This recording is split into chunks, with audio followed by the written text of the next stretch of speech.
Hey, what's up and welcome back everyone to the Warzone Academy, a series dedicated to helping you become a better Warzone player through in-depth guides and gameplay. In our previous video, we talked about how you can break your kill record by getting the most utility out of your UAVs and maximizing the speed of your rotations. If you want to check that out, that'll be linked at the end of today's video. But in today's video, we're talking about the top 8 loadouts that you should be using after the most recent Warzone update. There are a few changes that happened, and frankly, I could really tell because most of the people that I'm killing in game right now are using some crazy loadouts. So I think you guys are looking for some guidance on what the absolute best guns you should be using. And as a competitive player who's playing in custom game tourneys against the best in the world, I've really kind of dialed in what are the guns that you should be using that'll give you the best competitive edge. Before we get into today's video, I want to thank the sponsor of today's video, and that is G Fuel. Right now, for a limited time off, they are 30% off. You guys know I work full time and then I come home and I make content. So after a long day, I can put down some G Fuel. It gets me focused, gets me fired up, doesn't give me the jitters. It doesn't taste really harsh either. A lot of their flavors just taste like juice. They're very fresh. So many flavors to choose from right now. If you use code ISAAC, ISAAC, you can get 30% off your order. That'll be linked in the pinned comment and the description. They've been a huge supporter of the channel, and I truly live by the product. But without further ado, let's get into today's video and talk about our #1 loadout, which I believe to be one of the top meta loadouts. And frankly, it's what I'm using right now when I dial it in and I'm sweating it out, and it is the Fara and the OTS. And let me explain why. So many of you are sleeping on the Fara, and this gun is insane. This is how I have it kitted out. It's a pretty standard build. Last barrel, the grip that helps you out with the recoil, everything else is pretty standard for what you're used to. But the Fara is not only incredible just for its base time to kill, but where it really excels, and I've explained this in previous videos, and I'll explain it in another one, the damage that it does to the extremities, to the stomach, to the chest is so much better compared to all the other ARs. Now, there's some ARs that when you're hitting all edge headshots, it beats the Fara, but we can't, you know, account for that, right? We can't plan like we're always going to hit headshots. But if we got someone running across the field and we're hitting their arms, we're hitting their legs, the Fara, if for some reason, hits like an absolute truck to the extremities. And with that, with the fast rate of fire, which makes it very forgiving if you're missing shots, very minimal recoil, though it does have a slight up and to the left that you got to get used to a little bit. The Fara is my go-to gun right now, and it is shooting missiles. Now, to go with it, we got to talk about something that's also shooting missiles, and that is the OTS9. Now, for this gun, if real quick for the Fara, if you are running this in solos, I would recommend just rocking the 45 round mag, but if you're rocking squads, I would recommend the 60. OTS9, you guys already know this gun is a beast. It was recently nerfed though, so the damage range was nerfed. So up close, still absolutely crushes it. If you're clearing out buildings, nothing defeats this gun up close except for maybe a lucky shotgun, but that's never consistent enough that I suggest running shotguns right now. The OTS9 built like this is a beast. Now, you guys know I really suggest running Tiger Team and Bruiser Grip for the max movement speed. I am not running the Task Force because of the effective damage range. The effective damage range from the Task Force barrel gives you about an extra 10% damage range, but you got to think about it in terms of what the base damage range is, right? The base damage range of this gun has a drop off of 10 meters. So if I get an additional 10%, okay, so now I'm using an entire attachment just to give me 1 more meter, right? 10% of 10 meters is 1 meter. So now the damage drop off is 11 meters. Is that really worth it? It's not. Don't focus on building this gun out for effective damage range. Focus on building it out for movement speed that's going to help you close the distance as you're swinging corners, as you're pushing towards opponent, being aggressive with this gun, getting in their face. That's going to get the most out of this gun. The reason why I rock Task Force and I don't rock something like Skeletal Stock, Spetsnaz Stock is because of the bullet velocity. The bullet velocity is an additional 50% bullet velocity, which is going to make the gun feel more like hit scan. And I don't like sacrificing whenever you add the KGB Skeletal Stock. You crush your hip fire accuracy, and you also hurt your sprint to fire, which is so important for a gun up close. So this is my ideal loadout for an OTS9. So all the guns today are going to have similar perks. I personally have not changed up my perks at all since they've come into the game. I don't believe Tempered is worth any value. It is nice to play it up quick and reach out, but frankly, Overkill is too valuable. And then the same thing goes for Amped, being able to swap weapons fast, but more importantly, use utility fast. You can throw a Simtex and instantly get your gun back up. It is not just switching weapons, but it's also getting your utility up faster as well. Amped is too valuable for me. Some people really love Combat Scout, but a lot of times I play mouse and key and I play claw, that I can ping my enemies while I'm shooting at them pretty easily, whether it's controller or keyboard and mouse, so I don't really like Combat Scout. And then EOD, just because I hate dying to Simtex explosions. Next up for our second class, we have the Cold War AK47 by MAC-10, and let me tell you, this gun has changed so much. People are sleeping on it. I promise you the Cold War AK47 is not what you remember it being for a few reasons. First off, a while ago, they fixed the iron sight, so if you ever want to run at close range, it's better. They also reduced the recoil on it, and they buffed the Spetsnaz RPK barrel to allow for even more recoil control. To the point where a gun that was once incredibly shaky is now viable at long range, so much so that I rock it with a 4x scope. I would really suggest rocking it with a custom reticle. There are a lot of different ones.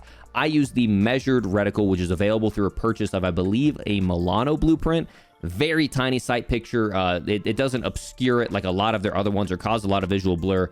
I'm drawing a blank on the exact Milano blueprint, but there are a lot of different reticles that I suggest using. Either that one, another one is green dot. There's the triple blue dot, which is really nice as well. Try some of these. They're actually going to surprise you. They're a lot better than the standard sight. But from there, rock the 45 round mag because it doesn't hurt your aim down sight as much as the 60, and it does so much damage per bullet anyways. You don't need the 60 round. Spetsnaz grip to help out with the recoil, and this gun fries. It's not a mouse and keyboard gun. It's not a Cronus gun. I promise you this gun has completely changed, and a lot of people are starting to use it in tournaments. Next up, we have the MAC-10. This gun is still extremely viable. I know it's not frontline meta, however, it will completely gun down the OTS9 when you get past that standard engagement range of about 10 meters. So it's where you're cleared out of building. Be careful. It's not as powerful as the OTS9. Nothing is, but in terms of handling the mid-range, it's incredible. So I build mine as standard for maximum movement speed. If you want a little bit more, if you're more of an aim down sight guy, you could rock the Raider stock, but keep in mind, when you do this, it's going to hurt your hip fire accuracy, so you're not going to be able to trust your hip fire as much, which is why I prefer to not hurt my hip fire, use max movement speed, get in their face, be able to hit fire, and use this gun to its max potential. I promise you, try the Cold War AK-47. It is gross, and the time to kill is one of the best in the game. Next up, we have the Stoner. I really don't want to make a video about this. I don't want to bring any attention to this, but the Stoner is disgusting. If you have not used it, let me put it in perspective. This gun has been banned in most custom game Warzone tournaments because of how incredibly powerful it is. It does an incredible amount of damage per bullet, and the fact that you can add a 120 round mag without affecting your aim down sight and put down so much chaos downrange, it's not even fair. They recently added a little bit of recoil, but this thing still is just insane. They hardly touched it, in my opinion. With the field agent grip and a 4x with a clean sight, once again, it really allows you to destroy entire teams with a single mag. And if your full squad is rocking this, not even pros are going to be able to do anything against you because it's so much firepower and so much damage. Next up, to support it though, we do have a longer reload time with the Stoner, so you're going to want something that can handle the mid-range but also have a larger magazine capacity. I wouldn't want to rock the Stoner with something like an OTS9 in a public lobby because as it takes longer to reload, you know, I might need to chow someone mid-range. I might need to take out multiple people if they're pushing me. So I'm going for the Bullfrog, which has an incredible time to kill, a very clean iron sight, and a base 55 round mag, which means I don't need to waste an attachment on a magazine. I can use everything to make the gun faster, snappier, and feel better, which is why I have Grew Suppressor, Task Force for that bullet velocity, maximum movement speed attachments, and then the skeletal stock, which yes, is going to hurt my hip fire accuracy, but we are using this gun to supplement an LMG, which means if this gun is reloading, we're going to need something to cover the aim down sight, which is why we're rocking this KGB skeletal stock, which is going to help us with sprint to fire. It's going to help us with our strafe speed. We are going to be aiming down sight more with this gun as a supplement to the LMG than we would with, say, a Cold War AK, which can reload faster, and we won't need that much of a supplement to our mid-range or the Fara which is why we can rock a close range run and gun like the OTS. It's the same reason why you don't run sniper and shotgun or LMG and shotgun. You need something to cover that mid-range. But next up, the fourth gun that we have, this is a very, very fun class.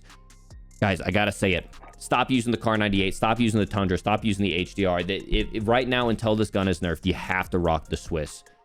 It kills in 2 shots to the upper chest. You can either go upper chest, extremity, upper chest, stomach, and it still kills. No other gun does that. I believe maybe the ZRG does, but in terms of the Kar, which you guys have maybe used, and you get 3 hit markers with the Kar, the Swiss is gross. On top of that, it's a tactical rifle, marksman rifle, so it doesn't get that crazy flinch, and the aim down sight is incredibly fast. It's got a great magnification with the base optic that you just got to run it. I rock it with the Serpent Grip to help out with that aim down sight. Fast mag so I can reload quicker. If you want to zoom around the map, you could put a Bruiser Grip on, but frankly, I usually just switch to my SMG and then using amp, switch over fast if I do want to use my sniper. Make sure you're rocking the new SWAT 5 milliwatt that has a faster aim down sight time, and the Swiss is the way to go. What's fun about this class is the supplement. The DMR uses assault rifle ammo, and it has one of the fastest time to kills in the game. Actually, I believe it has the fastest time to kill in the game right now for close range. The titanium barrel increases your aim, fire rate. And if you get 1 headshot, I think it's like you can kill in 3 bullets if you get 1 headshot. So like crazy fast. I'm gonna be making a video completely dedicated to this. It is absurd how fast this gun kills. And so I build it out for, once again, max movement speed, because we're gonna be zooming around the map. It has a base 20 round mag, and for me, that's enough. You could rock a 30 round, which is only gonna hurt your reload quickness, but I'm building it for max movement speed. And then I'm putting a Hawksmoor. Some people like the Millstop Reflex. I think the Hawksmoor is very, very clean. If you wanted to, use more bullets, let's say you're using this in squads, you could maybe get rid of the Tiger Team and add the 30 round mag. But frankly, 20 rounds, you can get like 3 downs with that, 4 downs with that. I think that's going to be more than enough to get it down, reload, re-engage. This class, it's going to get nerfed. It's too much fun. It's going to get nerfed. Next up, we have the Krig 2.0, in my opinion. I made a video about it called, like, using J-God's QBZ, and the QBZ was statistically better than the Krig beforehand, and then after the Krig got nerfed, now the QBZ is prime time. If you struggle with recoil control, if you're not the best player in the world, but you still want something that's very competitive, the QBZ has very, very easy to control recoil, but a very competitive time to kill. It's not like the M13 where you're sacrificing something, really drastic by using this gun. The QBZ is incredible, and this is how I have it kitted out. It used to be that you could use the fast round, 60 round fast round, but apparently that has been patched. It used to not affect your aim down sight, but I believe it's been patched to just rock the 60 round drum mag. Field engine grip and axial 3 times. Next up, we have the Cold War MP5. This is going to be the basically fill-in for when the Modern Warfare MP5 10mm has been heavily nerfed. Keep in mind, the Modern Warfare MP5 10mm was kind of like the meta gun for close range, but they recently drew that back, re-nerfed it, and now this, in my opinion, is going to give you that MP5 feel. I would suggest looking for a blueprint that has a cleaner iron sight. What you can do is not use the task force barrel and rock it like this, which is how I would suggest. Oops. And then look, you see how you get that semicircle? It really actually opens up your sight picture. If you rock the task force barrel, I believe on every single one, unless someone wants to correct me in the comments, every single task force barrel has that full moon circle, which makes it a little bit tougher for me to see. And like we talked about earlier, we're not really using this task force barrel for the damage range. We're using it for the bullet velocity, but mid-range is covered by the QBZ. So get in their face, go max movement speed, get in there with the 50 round drum, agency suppressor, and this gun kills extremely quick. Not super viable at long range, but that's not what we're using it for. It's not going to be a sniper support gun, but it fries up close. Next up, number 6. This one's kind of a sleeper. Two guns that I think people are overlooking. The C58 did get nerfed, but it really didn't get nerfed that hard. And I really think you guys should check it out again if you haven't already. I rocked the 4x on it because with the minimal recoil, with the field agent grip and the task force, I feel like I can engage targets at range. But with how much damage this gun does per bullet, I rarely would ever see someone dumping all 55 rounds. I think you can get away with a 45 round drum and save that aim down sight time. So I suggest running 45 round there. PPSH, ugliest gun in the game. It looks super awkward. Look how long this gun is. You're flying. You throw on the Tiger team, you throw on the Bruiser, standard max movement speed, fantastic time to kill, but more importantly, has a great time to kill above 15 meters. The PPSH can almost be a sniper support because of how dominant it is at those mid ranges. So that's why I feel comfortable rocking a 4X, because I know how good this gun is at the mid range. I wouldn't suggest running a 4X with something like a Cold War MP5 because of how much it's going to hurt at the mid range, right? The Cold War MP5 can't hang at the mid range as well as something like the PPSH. Next up, this is my solos loadout, and it's super corny because there's a lot of downsides to these guns, but if you're only taking on one opponent at a time, it's gross. I made an entire video on the Finn, fastest time to kill rifle in the game, period dot. With this long shot adverse barrel, nothing comes close, and it's disgusting. Rock the VOK optic, rock the commando foregrip. I promise you, it seems intimidating, but I showed you guys on controller and keyboard and mouse in that video. The Finn adverse is completely viable, and it is unfair to take down your opponents with it. Same thing can be said for the Finnick. You're going to rock the ZLR Saber barrel, muzzle. Do not rock the barrels. The barrels destroy your movement speed and your aim down sight. This is where it's at. And this gun is going to be built actually as an aim down sight build, which is really going to be surprising, but there's two reasons why. One, you've got a limited magazine capacity, right? You've only got 40 rounds. The gun has an incredibly quick fire rate, so it's going to burn through those 40 rounds really fast. But surprisingly, after digging into the numbers, the Finnick actually has a really competitive time to kill at that 15 plus meter range. Typically guns that have a really fast fire rate and are dominant up close, like the OTS9, are terrible at the medium ranges. But that's not the case with the Finnick, which really surprised me. And the Finnick absolutely crushes it. So we're building it for sleight of hand to make sure we, work up for that limited magazine capacity and the fast fire rate. 40 round drum, tack laser for the aim down sight, and stippled grip for that faster sprint to fire speed, for that faster aim down sight speed. And I look forward to making some videos with this gun. It's going to be very exciting, because if I love the Finn as much as I do, after looking at the numbers for the Finnick and remembering how I've used it in the past, this gun's going to be an absolute banger.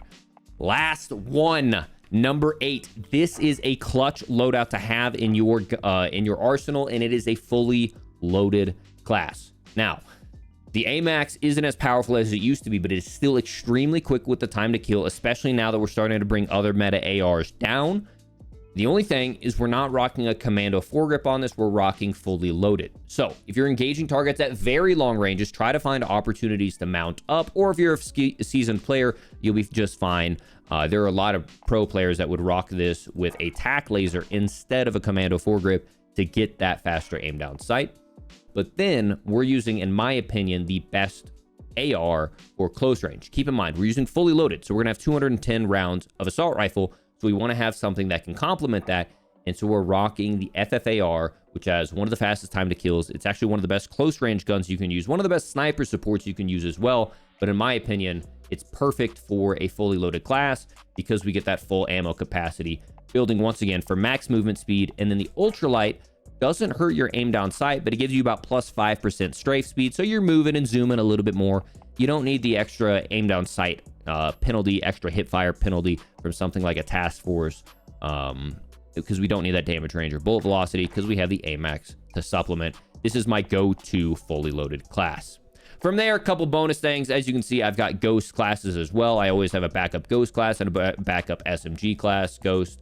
But ladies and gentlemen, These are my top 8 classes. Not a single one of these is clickbait. I would drop into Warzone and drop a 30 with all of these, and I plan on dropping 30 bomb gameplay on here. If you guys are interested in this content, if you enjoyed this video, my no BS as fast as I possibly could approach to this, please do me a favor and drop a like on this video. Subscribe if you want to see more Warzone Academy content.